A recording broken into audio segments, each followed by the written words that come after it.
I am here. We're in the secret garden of life right now. You see this? We're in sunny San Diego. It rained last year, but that means we have 7 whole years of waiting for the next rain to come through here. So hopefully we'll all make it over the next half century or half decade without any water out in this place. But it's a beautiful place to live. It's 148,000 degrees today. I believe that's a new world record. We are about to bug Dr. T into this beautiful thing because we have so much to talk about. She's been just, look at her. She's under the umbrella today and got the shades on. Doc, I feel like, have you ever seen that movie Powder? Not yet. It's an old movie, I know. Yeah, I feel like him right now in the sun. Did you put sunscreen on, Anders? I did not sunscreen myself for this Facebook Live. I wish I had. Because this half over here is going to be a little unbalanced on the tan/burn that I'm going to be feeling a little bit later.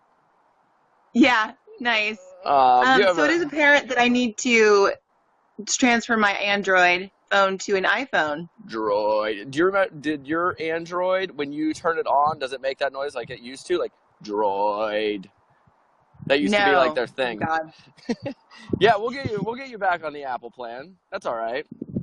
Yeah. We tried a little upgrade and it got weird. Yeah. It's a temp phone. Sorry for I was watching a movie about the universe last week, and how many galaxies there are? Yeah, it was about like the Voyager, I think, and how it they basically shot this thing off into space, and then it went and found all the planets, and it was taking pictures of behind the planets, and it was super cool. And one of the scientists was talking about how this thing has been in space for decades now, right? And he was like, and you wouldn't even believe that we did all of this with the technology that's inside your pocket. And everyone instantly you're supposed to think oh, my cell phone, it's so cool. No, the car clicker that you buzz into your car to unlock it is the same level of technology that they sent this thing into space with. So our phones, the fact that me and you are like these holograms up here right now, teaching the world about low back pain is pretty incredible. Yeah, that's space-age awesome. Technology. Thanks for that fun fact. I'm here for you. We have a lot of fun facts coming today. Yeah. You're going to light this place up. So That's right. Do you want to show the world the calluses that you've developed on your fingers from all this writing lately? Yes, look at my hands. And look at your fingers, though, too. You've been writing a ton as well. Yeah, we have a lot of cool stuff coming up. But over the last 2 weeks, Dr. T, the Vox article that we've been dying to get our hands on, breaking down over 80 research studies on low back pain, talking about alternative therapies, all of it. We're going to dig into this thing. Yeah, it's the systematic review that Vox was able to basically consolidate all the information from a systematic review, which was over 80 studies. Systematic review based on research and evidence is one of the highest levels of research you can do because it obviously involves looking up a ton of other research articles and basically looking at what the research is saying, not just one article and not just one person, but thousands and thousands of people that have gone through various research, been research studies, to people who are asymptomatic, to people who are symptomatic with back issues or no back issues. It's a pretty rich, there was a rich group of evidence that I was able to pull from for this article. That was actually something I learned because I had never heard a systematic review before. And it's basically it's like creating its own science experiment out of all of the other science experiments that have happened, right? So you take what are the combined traits or characteristics of the results of all 80 studies? Yes, I almost got mauled by a butterfly here. There it is. Yes, it's taking 80 studies and just looking at combining them and looking at the top data points that are coming out of it, Yeah. and being able to decipher the information that's coming out of it, out of those Nice. 80 studies. And so we're going to talk about that today. I love it. So let's get into it. What is Let's it? do it. We're like the movement people, right? I think one of the very basic things that I learned when I started working with you many, many, many years ago was why your practice was so much more beneficial to all of the other things that I had done. And you began explaining to me active versus passive therapies. And the Oh light yeah, bulb so went off for me. that's a good, so the fact that you're able to I obviously initially when I worked with you, it was on, I think, shoulder and neck, right? It was right before you went to John Yeah. Cena's big, Name drop. Name drop. big, yeah, big training debut in Tampa, Florida. That I Yeah. really wanted to be invited to, but I was not in the Yeah. club yet. No, it's okay. I won't give you a hard time about that. But yeah, so I've found, so I have a lot of people that come see me have tried treatments elsewhere. They've done chiropractic, they've done other physical therapy, they've done acupuncture, they've done massage. And there's nothing wrong with any of those practices. It's just the common thing that wasn't helpful was just getting adjusted or just getting ice and stim or just getting needled. And that wasn't, their problem was still there. And they're Yeah. like, I'm spending all this money. I thought chiropractic was supposed to help me. I thought physical therapy was supposed to help me, but yet I'm still having the same issue. Why? And most like 95% of the time, it's the people never got correct movement training. Yeah. They just got adjusted and they left. They just got needled and then they left. But what about, how did that whole issue, how did that low back issue come about in the first place? It didn't come about from just, sitting on your hands. Yeah. It came about from poor movement patterns over time. And you can, acupuncture can help inflammation. It can help in systemic issues. Chiropractic can help mobilize joints. It can help mobilize soft tissues as well. But if you go back to the same postures and movement patterns you were doing before that adjustment, then it's going to be for nothing. Yeah. And so, oftentimes people would feel good. Like you even mentioned, you feel good after acupuncture, you feel good after a massage, but a day later, 2 days later, you kind of go back to feeling the same way. Yeah. But it is addicting. Those therapies are addicting because you get that release, you get that feel good. When they crack, you get that pop sensation in the joint capsule, that's gas release. It feels good, and it's supposed to feel good, and it is good for the joint. You don't need to have a pop. You don't need to have a crack. But if it happens, it does feel good. And, okay, well, how are you fixing the posture and your movement after you get that? After you've improved your range of motion, Yeah. What are you doing to strengthen that range of motion? So I think with you, it was, you being a gym owner, you've had a lot of members going to massage, acupuncture, you yourself too. And once we did one session with you I made you do movements to fix your neck. Magic. And movements to help your shoulder. I worked on you a little bit, but most of the session I remember was mostly you doing stuff to learn how to move your neck again and make yourself feel better versus needing me. And, while that's not a $1 million business model of, running a clinic where you just get people better in one session and let them go, unless they talk to their friends, which helps, but it is effective. And it works. And based on, the research, active therapies are the most beneficial. Yeah.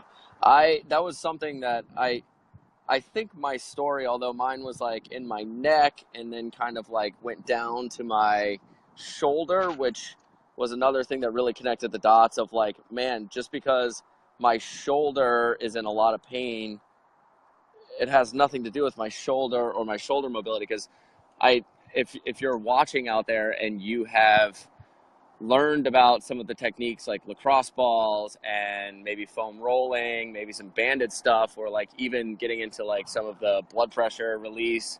I think that's what the voodoo floss band, blood pressure. Is Yeah. that right? Did I say that right? The blood pressure? No, it's not blood pressure. What, blood restriction? What is it? Oh, yeah. Muscle restrict. Yes. Yeah. Blood flow restriction to pump up a muscle, hypertrophy muscle. That's why she's here. But I remember just literally like going to war with the lacrosse ball in my shoulder, thinking that there was something in my scap that was causing my, like the front side of my shoulder to be messed up. And you looked at me for 2 seconds. You were like, you have a neck injury, which I had not thought about at all. And I think that a lot of people that are dealing with low back pain find themselves in that position. And us being this crazy online crew that's teaching people how to move, there's a lot of people that probably sit down and have that night where it's like, I'm going to fix this problem with my low back right now with this lacrosse ball. And what are some of the underlying issues maybe with that, or how would you prefer them to kind of go about the situation? Well, so, doing mobility with a lacrosse ball, everyone can benefit from it, doing soft tissue work, joint work, it'll help you get more blood flow. It'll break up stiffer tissue. But once you're done doing that mobility, then work on what was the movement that bothered you in the first place, and work on fixing that too. So once you gain a little range in those hips, actually do some squats, do some hinging, do some movements to help get you using that new range. Sometimes your body just needs a little release, right? It just needs to get more blood flow, tissue feels stiff, right? You get hot spots in different areas. So the just doing soft tissue work can be beneficial. But most of the time, following it up with some movement, like quality movement, using that new range you just gained is going to help the joint and soft tissue the most. So you're going to get benefit from just doing mobility, but even some of the top dogs in mobility will tell you, who are physical therapists like Kelly Starrett will tell you, you need to add movement to it too, good movement. And so working with someone who's good, who knows what good movement looks like, is going to be super helpful too. Like if you don't know, right, you don't know if you're squatting well, or you don't know how your posture is, then here comes the pure flow truck. If you don't know you're squatting well, or you don't know what your posture, like what good posture is, that's a common question I get. I don't even know what good posture is. Okay. Yeah. Well, then we can show you that. We're going to talk about this, back whisperers. Right. Help with that. Yes. Before we get into the answer and these crazy back whisper people you write about, so movement is something that is such a broad term, and when me and you crack skulls and talk about all the smart people things, like we like to think they're smart people things, we like to slow people down a little bit. So it's not just, you talked about like, let's get some lacrosse ball in there, let's loosen up some tissues. Maybe it's even going and getting cracked or something where it does actually create, you're feeling better, you're in a little bit better of alignment, but then we have to kind of like make a move there. And you talk about movement, but how should we go about these squats? What about the breath work, kind of the slowing down piece that me and you are constantly talking to people about? So let's talk about some of the things I dug up from the article. The article that I wrote about, putting together, like basically going over the review of Vox on those 80, from the systematic review, the 80 articles. The biggest piece of evidence that came out of it was proper resistance training is the gold standard. Proper resistance movement training is the gold standard for treating the low back. And that's not for everyone, right? There's a small percentage of people who know it's traumatic. They need help. They need in-person help. And a lot of people need in-person help, but a proper program strength training program is going to be the best thing for your spine in general. And the reason why is that it, adding, so strength, we're talking about, so a movement program that involves strength training, that involves core stabilization, midline stabilization, aerobic work, as well as flexibility. So all of those things combined into a movement-based program are going to be the most beneficial. The reason why strength training is like at the top of that is because the strength, you want to keep that spine, you want to keep the muscles that surround the spine strong. And building strength, just actively working those muscles around the spine, actually gets more blood flow to the spine, which is a good thing. Blood flow means nutrient. So that was one of the kind of big awesome takeaways from this was, okay, as a PT, we go through all of these continuing education classes. I have friends who do all different kinds of continuing education classes, from massage to aminoneuropeptide classes to dry needling to, you name it. And really, what I found in my practice from starting like almost 6 years ago was like anything that involves movement, I will be at, especially teaching movement patterns that are very primal: squatting, hinging, pushing, pulling, carrying. Getting people back to doing that is the most important. So I'm not going to waste my time with all these other somewhat placebo or modality type training, because they are modalities. They are not going to be the most effective and most bang for the buck. The problem is you shouldn't have like kinesio tape wrapped around your stomach and all the way around your back? Yeah.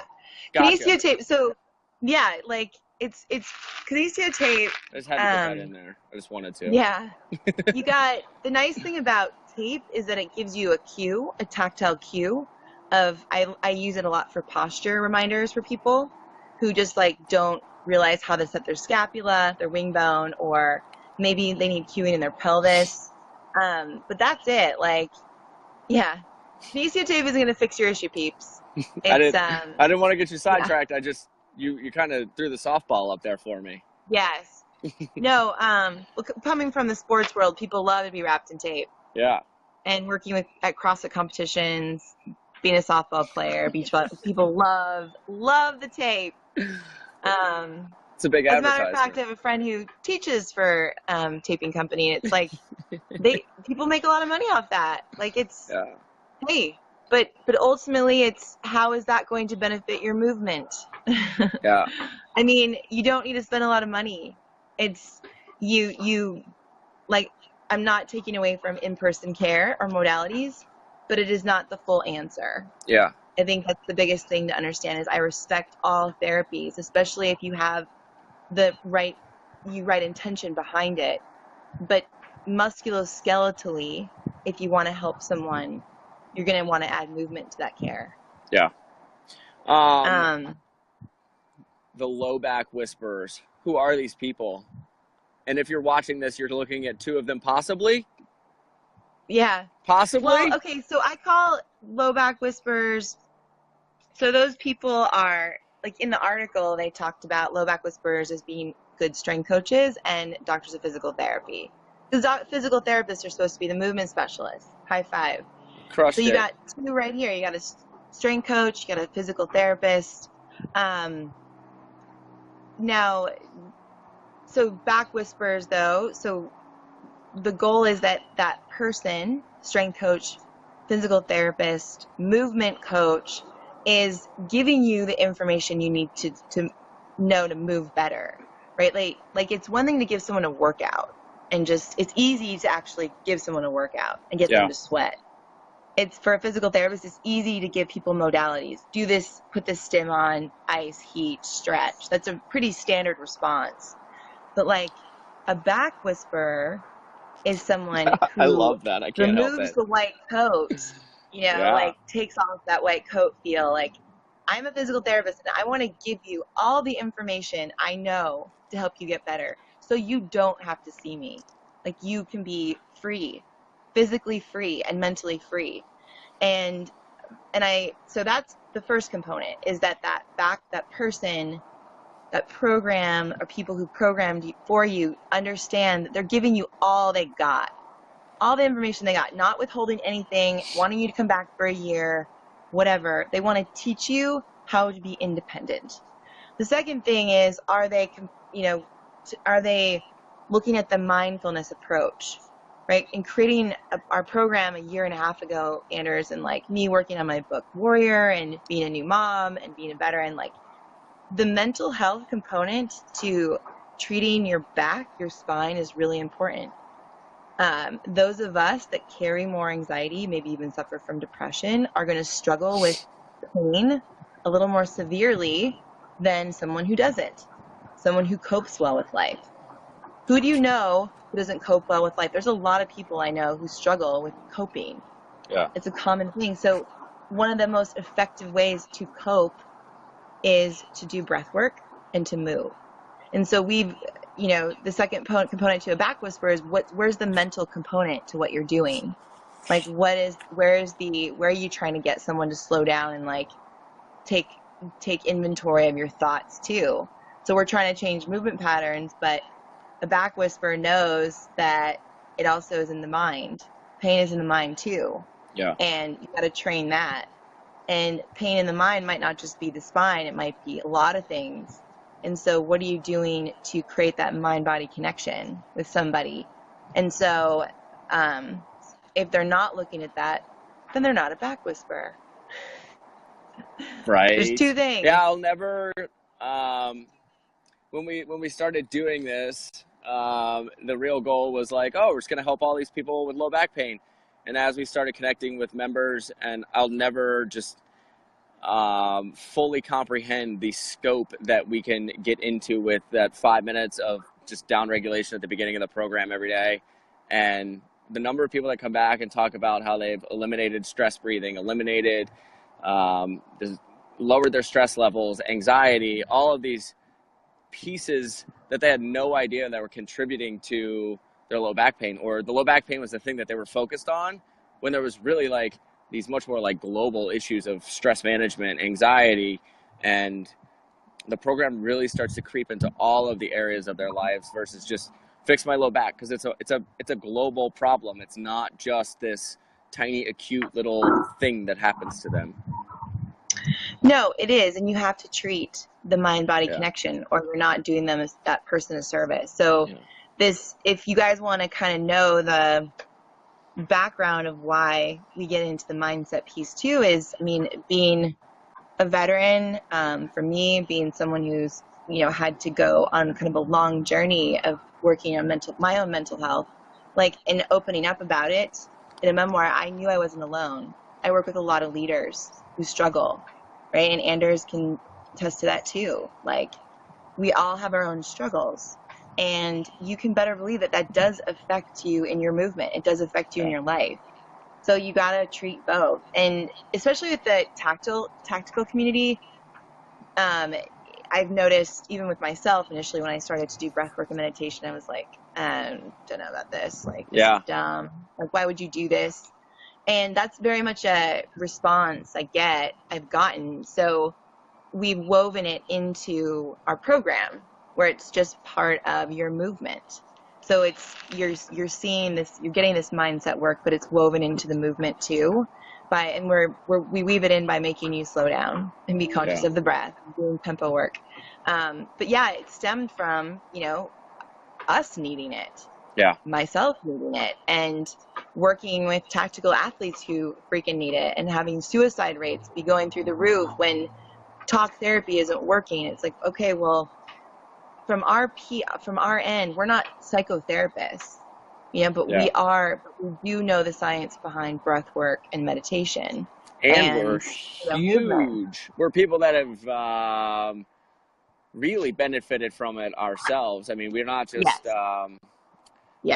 we put these things together so you don't have to go through the struggles that we went to finding the answers. I was lucky enough to just be able to go upstairs and hang out with Dr. T. Well, she told me I was crazy, but no. Not crazy in our way. No, but learning how to breathe was a massive part of that. So we go on these 2, 3, 4, 5 year long journeys looking for the answers, and then all of a sudden you find out it's just underneath your nose, and that's pretty interesting. The Yeah. ability to slow down, and but you've touched on both of them. So we have this program, we've got endless research, and now the application to kind of your life and your situation and the people that you've been working with in your practice. Tell me about becoming a mom.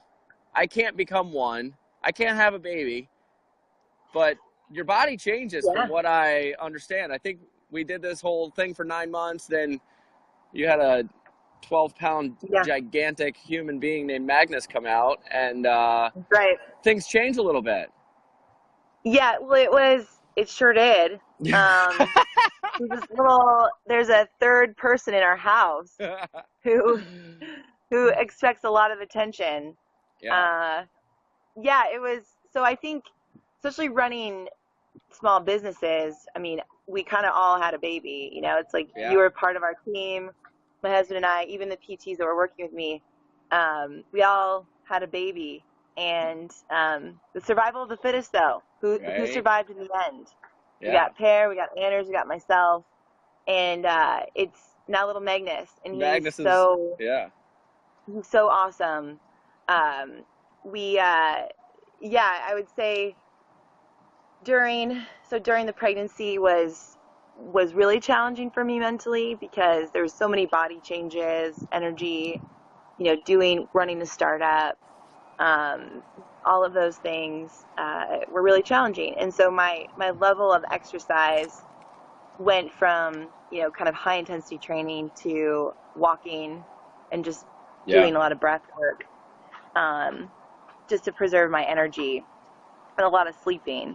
And now postpartum, my body transitioned very quickly. I think, understanding, so I have a strong background in athletics, that helped a lot, but my body transitioned quickly. Yeah. However, I'd lost a lot of muscle too during the pregnancy, because I wasn't training the same. But it really, and I had a C-section. So, not only did my body lose a little muscle, gain a little more body fat, but it also, I had a major abdominal surgery on day 3 of labor. So I was now recovering from that and all of the things that you go through post-surgery. Yeah. So, but being a physical therapist, and I was thinking, man, this is, when I was getting my surgery, I was like, man, kind of felt bummed about it. Like, I don't want this, I don't want surgery, but I want my little one, right? That's the ultimate goal, was to have give birth to a little one that was healthy. But what the C-section does to the body, because I heard not great things. Women who had C-sections struggle for a long time, they're in a lot of pain. But I knew in my resilient brain, like, it doesn't have to be that way. Yeah. And I found, they wanted to pump me full of opioids the first day. And while I took it for the first day I did take some, I realized, hey, I'm a movement person. I just need to move. Yeah. Like, that's the best way to gate pain. And I really wasn't in a lot of pain. I started to mobilize my scar right away. I started to move right away. And that really helped me return to function. It improved my mental well-being too. So I actually didn't need any medication. Yeah, I was sore, but I realized my story, I don't need to just succumb to what I'd heard. Like, I can create my own story. Like, I had a C-section, but my body is really resilient. It has changed. I went back to my normal body weight fairly quickly, and have been able to gain muscle and get back into training slowly, but I have a much different outlook on recovery. Yeah. Like, I told myself, hey, I have a little one. I'm going to be not sleeping as much. Truth. There's a truth there. Not sleeping as much. Running a couple small businesses, working on some major projects that are going to make an impact on this world. I can't be 100% in everything. So training is like, movement is really important, but busting my ass every day in the gym is not what I need, because I'm busting my ass at home. I'm busting my ass in business. I need to move every day, and I need that movement to be down regulating. I don't need everything in my life to be stress. Knowledge. And even though, like, I love, my son is awesome, but I am giving to him. I'm giving to him. It's Yeah. fun. He's happy. I'm happy with him. Like, I'm happy with my husband. I'm happy with our business. It's really hard, and there is stress there. Yeah. But I need something in my life that's down regulating. Like, I don't need to be 100% everything. And that wasn't the way it was years ago when I was a Marine, professional athlete. Yeah. Even a few years ago running a business, I wanted to be go, go, go, be the To do it best, all. Yeah. do it all. And now I'm giving myself a year of recovery, like just spending a year to get back into being consistent with strength training, aerobic, core stabilization. Like, it doesn't have to be every single day for me. Breath work, getting consistent with breath work again, finding those times during the day that's just for me. The morning routine that I've developed, that we've talked about and that we've developed for you guys, like, that's been really huge for me. Regardless if my son's awake or not, I can do it. I can do it with him, or I can do it without him. With him, it's a little more distracting, but I can still do it. And that will create and is creating new neural pathways for me, which means I'm making changes. I'm making changes in my thinking patterns. I'm making changes in my movement patterns. I'm a lot more gentle with myself, I've noticed too. Like, and that's a conscious thing I've had to think about, because, you know, now having a kid, there's a lot of guilt that you can hold. It's almost like that Catholic guilt, right? Like, there's a lot of guilt you can hold from, like, not going to church or just being away from your son, being away from my son. But I actually have been able to shed that little by little, because my son comes to work with me. My son comes and trains with me a lot of the time. I'm involving him in my life. Yeah. And it's actually good to be away from him sometimes. It's important for me to be okay with me and me to be healthy. And for me to be healthy, I need alone time. I need a little bit each day, and that's not selfish. And so I've been able to, just with consistent, like, positive thinking and any negative thoughts that come in, I'm like, stop. You know, literally using that word, stop. Like, this, I shouldn't make myself feel bad because of this. Moms are really good at that. Like, we're really good at, like, you know, making ourselves feel bad that we're not fitter, that we're not with our little ones more, that we're working, or whatever it is. Literally tell those thoughts to stop. Yeah. And creating a routine, something to set yourself up for positivity during the day, positive thinking during your day, as well as just setting you up for all the things that are going to come about in your day. A routine really helps. Yeah. And that's based on studies too, like giving yourself, that's really helped me. It's like my life feels totally not normal. Like, I feel I'm pushing it in business. I've got a family. We do a lot of things together. Training people, working on these projects is so awesome. Yeah. No day is the same. So what am I going to do to set myself up for success each day? And so I've really, like, I mean, I am always the last person to win. I'm never winning in the gym anymore. Like, I don't really care about winning. I care about moving, and I care about moving well. Yeah. And that's okay by me. I'm not with my son every single day, every hour. Yeah. You know, he feeds from a bottle with breast milk. He eats regular food now, and that's okay. Yeah. I've been really, really lucky to just finally, like, all of the therapy I've done, all of the biofeedback, all of this research I've done, I know I can retrain my brain. I don't need to feel guilty. And I think for all you moms out there, you don't need to always feel guilty about being away from your kids, training, working. Just because your body isn't coming right back, or that your body is different, like, celebrate the differences. Yeah. I'm actually celebrating the difference that I feel just very good about the way I feel. Like, I have energy. I have a little one. I'm strong enough to pick him up. I can go run. I can do a CrossFit class. Like, I'm by no means the fastest in the room, the strongest, but I can do those things. And that's pretty cool. And I'm just taking my time doing it and having fun, because that's what's going to bring happiness. Yeah. When I used to coach, I had a group of brand new moms, which really at times felt like I was just like a babysitter to a whole bunch of like sub 3-year-olds. Yeah. But they were awesome. And all of them are, you know, driven, hardworking moms trying to make it work on all levels. And I would tell them, like, it took you 9 months to have the baby. Let's wait at least 9 months before we try and be the person we were before we got pregnant. Like, there's no sense in thinking that you're going to go through this huge process and then just come back and be an all-star. And I think that's one of the things that's so impressive about the work that you've put in to your life and everything, is just the being present and understanding where you're at. And it all started kind of with the military and becoming a veteran, which gets us into the third article that went up over the last 2 weeks, which is talking about just, you know, what vets are facing, kind of the tribes that they're looking for, and how, you know, we're able to meet them. We've done a ton of work down at the Navy this year. I think it's 225-ish people have gone through the program. 82% of the people are showing, or it's like 2/3 of the people are showing up in pain on average, and 82% of them are leaving pain-free in 8 weeks. And it's incredible what's going on. And like, as far as like research goes and the amount of like numbers that we're able to put to the program, it's really incredible.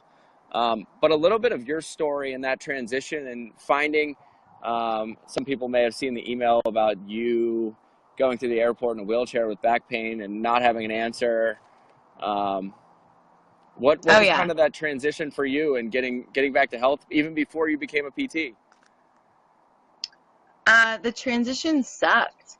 I mean, you know, any veteran that's listening to this can relate to that. It's just a huge, like, almost like a black hole of like, what's next? You're just, because you have this tribe, and all of a sudden you're done. And yeah, they give you some skills, you know, like how to write a resume, and, you know, things that, how to talk to someone in an interview. Like, they give you some skills on what to do when you get out, but you don't have that brotherhood, sisterhood, that tight-knit community anymore. And so that kind of thing in a way. And I did. And I was also dealing with my medical condition, which was, I was struggling with my eating disorder, really trying to get that and keep that in check before I really moved into something else, because I knew I had to get my mind right, my body right, before I ventured off into another direction career-wise. And so it really tested my patience and my ability. Yeah, so transition-wise, I did a year of playing softball in Italy, which was really rough, you know, eating pizza, playing softball, having some fun. But, you know, through that time, I also learned, like, you know, when I was there, I'm so competitive. And for the first time, even though I was playing professional softball, I had to say, what matters more is my health. Not the mission, not the game, not my team, but me. And it was playing softball in Italy. Our team sucked. So it's like, all right, I'm gonna focus on me, and I'm gonna do the best I can when I play and practice every day, but I need to be healthy. And so I started journaling. Shortly thereafter, I started doing breath work, meditation, what I thought of it anyway. Like, I basically looked it up on YouTube, you know, what to do.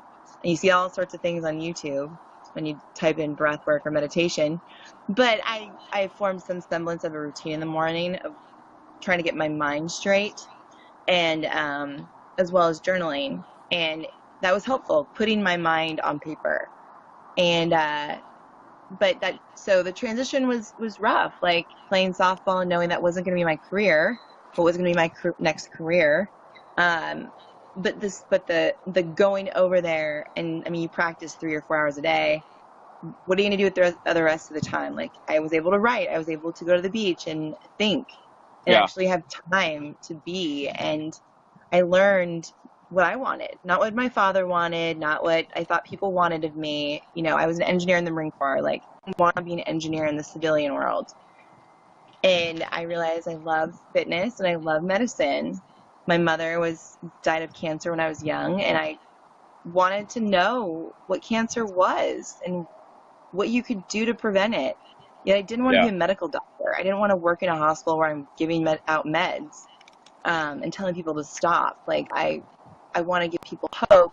So I was like, oh, physical therapy is a profession that can do a little bit of both. Yeah. As well as medicine. But then the reality, right, as I started to go to school and do my prereqs, which took like 5 years, prereqs and to get my doctorate. Another years in school. That wasn't fun, but it was worth it. I'm very thankful I did it. And that was, that was still my transition time, transitioning to a new career. But the cool thing about going back into school after doing a lot of spending time alone, realizing thinking about what I wanted, was that now I was doing it for me. Like, what am I doing for me? I'm on a path now. I want to help people heal. I realize PT very for me. I'm going to create a path. I get my license, and then I'm going to do it.